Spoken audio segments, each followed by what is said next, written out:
श्री शिवाय नमस्तु भयम। दोस्तों, जैसा कि आप सभी लोग जानते हैं कि 22 मई 2026 यानी शुक्रवार को पड़ रही है पुरुषोत्तम महीने की ज्येष्ठ शुक्ल पक्ष दुर्गाष्टमी व्रत। और दोस्तों, ये वह तिथि है जो पुरुषोत्तम मास में पड़ने वाली सबसे बड़ी तिथि है, क्योंकि ये शुक्रवार के दिन पड़ रही है और इसका बहुत ही बड़ा और विशेष महत्व होता है। पूज्य गुरु जी ने कहा है कि अगर कभी भी मौका लग जाए और पुरुषोत्तम महीने की दुर्गाष्टमी तिथि शुक्रवार को पड़ जाए तो आप लोगों 11 चावल के दाने का उपाय तो अवश्य ही करना चाहिए। इन दोनों का संयोग बहुत ही कम आता है। इसी के साथ में गुरु जी ने अपने शिव पुराण कथा में बताया है कि इस दिन आपको 11 चावल दाने का उपाय तो आपको अवश्य ही करना चाहिए, क्योंकि ऐसा दिन पूरे साल में सिर्फ एक ही बार आता है। और दोस्तों, आप सभी लोग जानते हो कि शुक्रवार दुर्गाष्टमी तिथि का अगर सबसे बड़ा कोई उपाय है तो वह 11 चावल के दाने वाला उपाय है। तो दोस्तों, इस शुक्रवार दुर्गाष्टमी तिथि के दिन आप लोगों को इस 11 चावल दाने वाले उपाय को जरूर करना है। बहुत सारे लोग होंगे जिन लोगों ने इस उपाय को ना किया हो, मतलब पूरा साल निकल गया, उन्होंने किसी भी दिन इस 11 चावल के दाने वाले उपाय को ना किया हो। पर दोस्तों, आपके पास एक आखिरी मौका बचा हुआ है, जो कि 22 मई शुक्रवार दुर्गाष्टमी तिथि के दिन है। तो इस दिन आप लोगों को इस वाले उपाय को जरूर कर लेना है। भले ही आप पूरे महीने भर इस उपाय को ना किया हो, पर अगर आपने इस पुरुषोत्तम महीने की दुर्गाष्टमी तिथि के दिन अगर इस वाले उपाय को कर लिया तो आपको इस उपाय को करने का वह फल मिलेगा जिसकी आपने कभी कल्पना भी नहीं करी होगी। इसीलिए आप लोग इस वाले उपाय को एक बार जरूर कर लेना है, ताकि आप लोगों के हाथ से यह मौका ना जा सके और आपको इस उपाय को करने का फल मिल सके। दोस्तों, यह उपाय पंडित जी ने अपनी अभी की ही श्री शिव महापुराण की कथा में बताया है। जी, इस उपाय को आज हम आपको बहुत अच्छे से समझाने वाले हैं। इस वीडियो को देखने बाद इस उपाय को समझने के लिए आपको कोई और वीडियो को देखने की जरूरत नहीं पड़ेगी। तो चलिए दोस्तों, उपाय को शुरू करते हैं। देखिए, ये इस पुरुषोत्तम महीने के शुक्रवार दुर्गाष्टमी तिथि के दिन ये इतना खास होता है, इतना महत्वपूर्ण होता है देखा गया है। कभी कभी बड़े बड़े पूजा पाठ अनुष्ठान से जो मनोकामना पूर्ण नहीं होते, वो पुरुषोत्तम महीने के शुक्रवार दुर्गाष्टमी तिथि के दिन एक छोटे से उपाय करने से ही आपकी मनोकामना पूर्ण हो जाती है। और बहुत सारे लोग इस उपाय को किया भी है और उनको इस उपाय को करने का फल भी जरूर मिला है। अगर आप लोग भी इस उपाय को करना चाहते हैं तो आप इस उपाय को पहले अच्छे से समझ लेना, सुन लेना, उसके बाद करना। आपको इस उपाय का फल जरूर मिलेगा। और इस उपाय को कर लेने से आपके घर में चाहे किसी भी प्रकार की दुख और समस्या क्यों ना चल रही हो, आपको उसका कारण भी नहीं पता है कि भाई ये समस्या किसका कारण से चल रही है, उसका भी कुछ कारण हो सकता है, जैसे पितृदोष हो सकता है या किसी भी तरह का मंगल दोष भी हो सकता है। तो इस दिन आप लोगों को ये वाला उपाय कर लेना है। ये एक ऐसा उपाय है जिस उपाय को अगर किसी विशेष दिन पर किया जाए तो भाई उस विशेष दिन का जो है वह तो हमें मिलता ही मिलता है, पर हमने उस दिन पर इस उपाय को किया है तो हमें उससे भी बड़ा फल मिलता है, और फल बहुत जल्दी मिलता है, वो अगर पली पर कली पर, क्योंकि आप इस उपाय को बहुत ही बड़े और विशेष पर कर रहे हो। तो चलिए अब उपाय के बारे में बात करते हैं, लेकिन उससे पहले आप लोगों को यह जानना आवश्यक है कि आखिर यह उपाय किस समय करना है, किसको करना है और कैसे करना है। तो चलिए हम आगे आपको वीडियो में एक करके बता देते हैं। लेकिन उससे पहले अगर आप लोग हमारे चैनल पर पहली बार आए हैं या फिर मेरी आवाज आज पहली बार सुन रहे हैं तो हमारे चैनल वास्तविक जानकारी को सब्सक्राइब जरूर कर लेना, और इस वीडियो को करके कमेंट बॉक्स में श्री शिवाय नमस्तु भयम ओम नमः शिवाय जरूर टाइप कर देना। तो दोस्तों, इस 11 चावल के दाने वाले उपाय को हमें इस शुक्रवार दुर्गाष्टमी तिथि के दिन कैसे करना है, किसको करना है, किस समय करना है और कहां पर करना है, ये सारे सवालों के जवाब आपको इस वीडियो में मिल जाएंगे। और जो ये वीडियो देखेगा भाई, उसको 11 चावल के दाने वाला उपाय जरूर करना चाहिए, क्योंकि इस दिन एक चावल के दाने का बहुत ही बड़ा और विशेष महत्व होता है।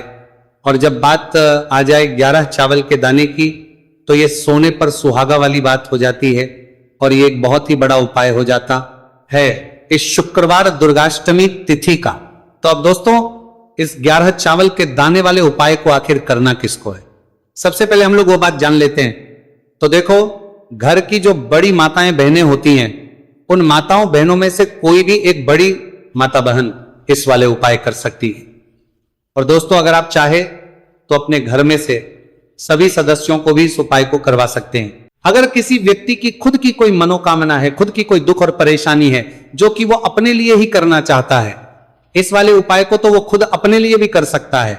बाकी अगर कोई घर में से ऐसा है जो कि अपने पूरे घर परिवार की सुख और शांति के लिए ये वाला उपाय करना चाहता है तो भाई वो भी कर सकता है, उसमें भी कोई दिक्कत वाली नहीं है।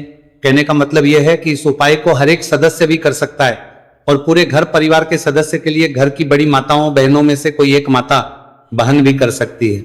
माताएं बहनें अगर घर में उपस्थित ना हो या वो ये वाला उपाय ना कर पा रही हो तो फिर घर का कोई बड़ा सदस्य भी इस 11 चावल के दाने वाले उपाय को कर सकता है, चाहे फिर वो पुरुष ही क्यों ना हो, उसमें कोई भी दिक्कत वाली बात नहीं है। अब दोस्तों इस 3 बल के दाने वाले उपाय को हमें करना कहां पर है? हमें इसे शिव जी के मंदिर में जाकर करना है।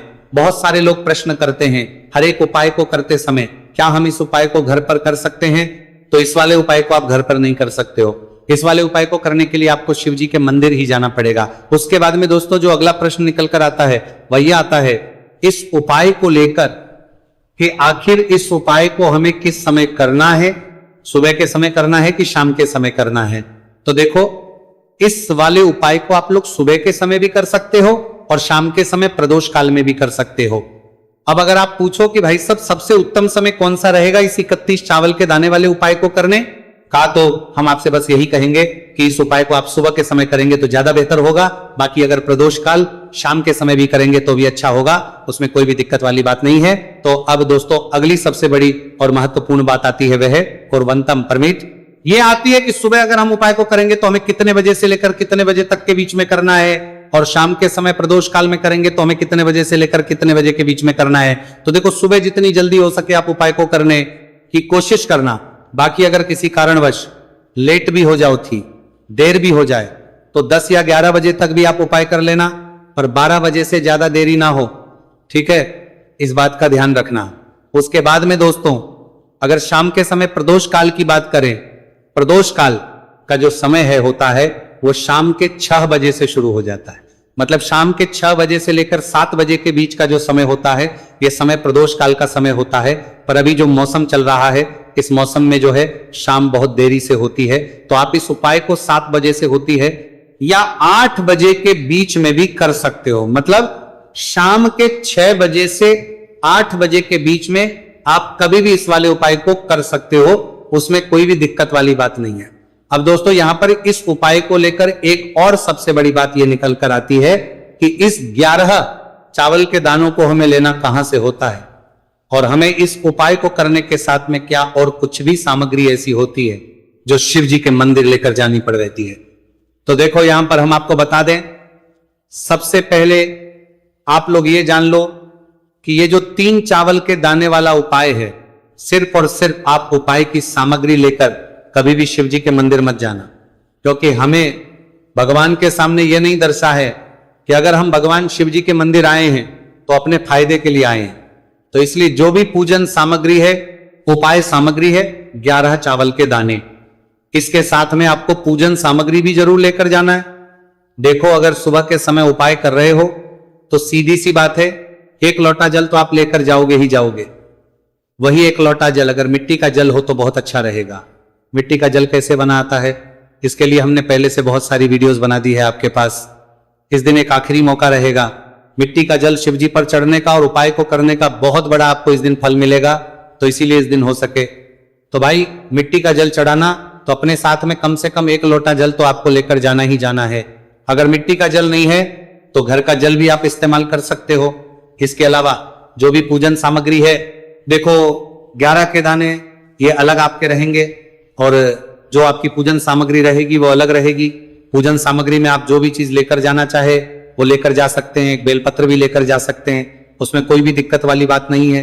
वहीं अगर हम बात करें शाम के समय की, तो शाम के समय शिवजी पर जल नहीं चढ़ता है, इसीलिए शाम के समय आप लोग एक दीपक तैयार कर लें जो कि गोल तीखा आटे का, शुद्ध देसी गाय का घी का होगा, है ना। इस बात का आप लोगों को ध्यान करना है और इस दीपक को आपको घर से जलाकर नहीं लेकर जाना है, भगवान शिवजी के मंदिर में जाकर ही जलाना है। इस बात का भी आप लोगों को ध्यान रखना है। अब दोस्तों यहां पर हमें इस बात को समझना है कि ये 11 चावल के दाने हमें लेना कहां से है। क्या हमें दुकान से लेकर आना है या हमें अपने घर से लेना है या कहां से लेकर आना है, और कौन से चावल लेना है, क्योंकि चावल भी बहुत प्रकार के होते हैं। तो देखो इन सभी सवालों के जवाब आप लोग एक बात में सुन लो कि भाई जो उपाय है, इस उपाय में आपको यह नहीं देखना है कि भाई कौन से चावल है कौन से चावल नहीं है। बस जो भी चावल ले रहे हो वो चावल का दाना सबूत होना चाहिए, मतलब साबुत होना चाहिए, टूटा हुआ नहीं होना चाहिए, कटा पीटा नहीं होना चाहिए। ये बात आपको ध्यान रखना है।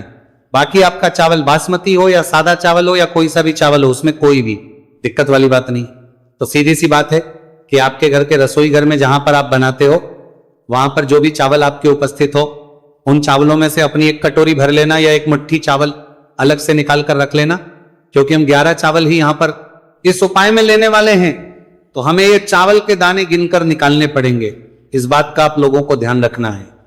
तो अपने उस चावल की कटोरी में से या चावल में से 11 ऐसे चावल के दाने आप लोग निकाल लो जो कि टूटे हुए ना हो, कटे पीटे ना हो, कोई दाग ना लगा हुआ हो, है ना।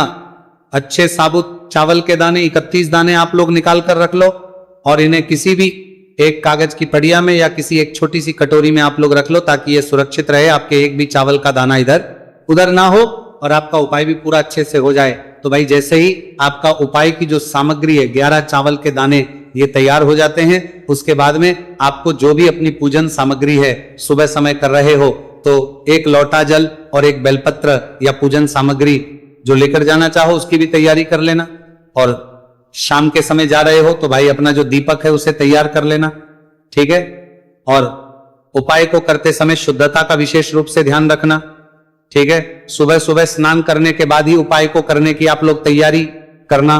उसके बाद अगर शाम के समय की बात करें तो शाम के समय आपको स्नान करने की जरूरत नहीं है, पर शुद्धता ध्यान रखना है। आपको स्नान तो नहीं करेंगे, आप हाथ मुंह धोकर भी इस वाले उपाय को शाम के समय प्रदोष काल में कर सकते हैं, इसमें कोई दिक्कत वाली बात नहीं है। तो आप अपने उपाय की पूरी सामग्री तैयार करके आपके पास ही में जो आपका शिव मंदिर हो वहां पर पहुंच जाइए। सबसे पहले शिव मंदिर में जाकर आप लोगों को उपाय नहीं करना है, पहले भगवान के दर्शन करना है, भगवान से आशीर्वाद प्राप्त करना है, फिर शिव जी की शिवलिंग के पास में आना है। शिवलिंग के पास में आने के बाद जो पूजन सामग्री लेकर आए हुए हैं, जैसे कि सुबह गए हुए होंगे तो एक लोटा जल और जो भी पूजन सामग्री लेकर आए हैं आप उनसे भगवान शिव जी की पूजन कीजिए। सबसे पहले तो एक लोटा जल ही चढ़ेगा, फिर आपको एक बेलपत्र श्री शिवाय नमस्तुभयम का जाप करते हुए शिवलिंग पर चढ़ा देना है। उसके बाद में आपकी पूजन सामग्री चढ़ेगी। उसके बाद में अगर दोस्तों शाम के समय अगर आप इस उपाय को कर रहे हो तो अपने साथ कम से कम एक जो दीपक है गोलबाती का जो आप अपने साथ में लेकर गए हो, उस दीपक को मंदिर में जाकर अपनी माचिस से जलाना है और उस दीपक को शिवलिंग के पास में रखना है, ठीक है। इस दीपक को रखने के बाद ही आप लोगों को अपना ये वाला उपाय शुरू करना है और दीपक को ज्यादा पास में मत रखना। वैसे भी गर्मी पड़ रही है, भगवान शिव जी को आंच नहीं लगनी चाहिए, है ना।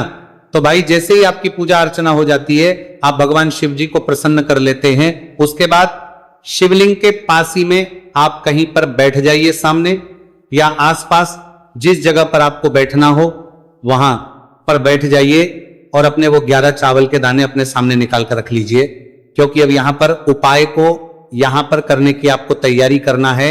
और इस तरीके से जब आप उपाय करेंगे पूजन सामग्री करने के बाद, पूजन अर्चना करने के बाद, तो आपको उपाय का फल बहुत जल्दी और बहुत होकर मिलेगा। तो अपने चावल के अपने सामने निकाल कर रख लेना। और ये जो उपाय है ये आपकी सीधे हाथ की हथेली से होगा, इसलिए इस बात का भी विशेष रूप से ध्यान रखना है। तो सीधे हाथ की हथेली का प्रयोग करके ही आप लोग अपना इस वाले उपाय को करना। अपने सामने जो भी आपके कागज की पुड़िया है उसको खोलकर रख लो, या कटोरी है तो भाई उसे अपने सामने रख लो और अपने वो 11 चावल के दाने निकाल लो, ठीक है। उसके बाद में दोस्तों अब आपको क्या करना है कि शिवलिंग आपके सामने होगी तो आपने वो 11 चावल के दाने एक एक करके जहां पर आपने बेलपत्र चढ़ाए हैं आपको शिवजी के शिवलिंग के ऊपर चढ़ाना है। कहां पर चढ़ाना है? शिवलिंग के ऊपर चढ़ाना है, और कहीं पर भी नहीं चढ़ाना है, आपको अपने हथेली से तो शिवलिंग के ऊपर चढ़ाना है। भले ही फिर वो अपने आप जलाधारी पर गिर जाए, ये मतलब वहीं पर गिर जाए, उसमें कोई दिक्कत वाली बात नहीं है, पर आप चढ़ाओ शिवलिंग के ऊपर। तो आपको क्या करना है, अपना पहला चावल का दाना उठाना है, श्री शिवाय नमस्तु भयम बोलना है और शिवलिंग पर चढ़ देना है। इसी तरीके दूसरा चावल का दाना उठा है, शिवलिंग पर चढ़ना है और मंत्र बोल देना है, और फिर तीसरा चावल का दाना उठाना है, श्री शिवाय नमस्तु भयम बोलना है और चढ़ देना है। इसी प्रकार से आपको पूरे 11 चावल के दाने एक एक करके शिव जी के शिवलिंग के ऊपर चढ़ाना है और भगवान से प्रार्थना करते जाना है। मतलब प्रार्थना तो आपको आखिरी में करना है, पर हर एक चावल के दाने को चढ़ाते समय श्री शिवाय नमस्तु भयम जरूर बोलना है। उसके ही में ये चावल का दाना शिवलिंग के ऊपर आपको चढ़ाना है। जैसे ही आपके 11 चावल के दाने शिवलिंग के ऊपर चढ़ते हैं तो भाई उसके बाद में आपको क्या करना है, भगवान से अपनी मनोकामना बोलना है। मनोकामना भी कब बोलना है, जब आपका 11 चावल का दाना आपके सीधे हाथ की हथेली में हो और आप उसे चढ़ाने के लिए जा रहे हो।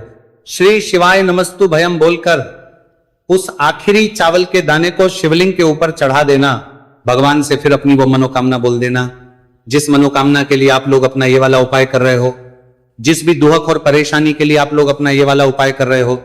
उसके बाद में जैसे ही आप अपनी मनोकामना बोल देते हो, आपका ये वाला उपाय पूरा हो जाता है। पर दोस्तों, उपाय को करने के बाद आप लोगों को 2 मिनट भगवान शिव जी के मंत्र का जाप जरूर करना है, और मंत्र का जाप करने के बाद भगवान से एक और बार करना है अपनी मनोकामना के लिए या अपनी जो भी दुख और परेशानी है उसके लिए। इसके बाद में आप लोग भगवान को देखकर, भगवान से प्रार्थना करके, उनसे आशीर्वाद लेकर वहां से उठ सकते हैं और अपने घर पर जा सकते हैं। बस दोस्तों, यहां पर यह वाला उपाय पूरा हो जाता है। इस तरीके से जो भी व्यक्ति छोटी छोटी छी का ध्यान रखते हुए इस 11 चावल के दाने वाले उपाय को करेगा, निश्चित सी बात है उसे उसकी मनोकामना पूरी होगी और जो भी दुख और परेशानी है वह भी बहुत ही जल्दी दूर होंगे। तो दोस्तों, ये थे पूज्य गुरु जी द्वारा बताए गए कुछ बहुत ही खास उपाय। अगर आपको जानकारी अच्छी लगी हो तो वीडियो लाइक करिएगा। मिलते नेक्स्ट वीडियो हैं फिर एक नए वीडियो के साथ। श्री शिवाय नमस्तु भयम।